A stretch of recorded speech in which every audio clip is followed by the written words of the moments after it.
Diabetes જેને first time detect થાય તો શું એણે ફક્ત શુગરના રિપોર્ટ કરાવી અને દર 3 મહિને શુગરની ગોળી લેવી એટલા પૂરતું લિમિટેડ હોય છે?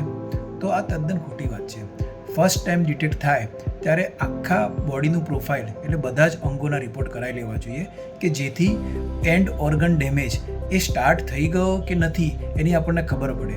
હવે કિડની વિશે વાત કરીએ તો દરેક દર્દીએ કિડનીનો રિપોર્ટ, લોહીમાં જેમ સીરમ ક્રિએટિનિન, પેશાબમાં પ્રોટીન કેટલું લીક થાય છે એનો રિપોર્ટ અને કિડનીની સોનોગ્રાફી, આના પણ એક ટાઈમ પ્રમાણે રિપોર્ટ કરાવવાના આવતા હોય છે કે જેથી ફ્યુચરમાં કિડનીનો ડેમેજ કેટલું જલ્દી થઈ શકે અને આપણે કેટલું જલ્દી એની એક્શન લઈએ અને ફ્યુચરમાં કિડનીના ડેમેજને અટકાવી શકીએ કે જેને ડાયાબિટીક નેફ્રોપેથી કહેવાય, એને પ્રિવેન્ટ કરી શકીએ.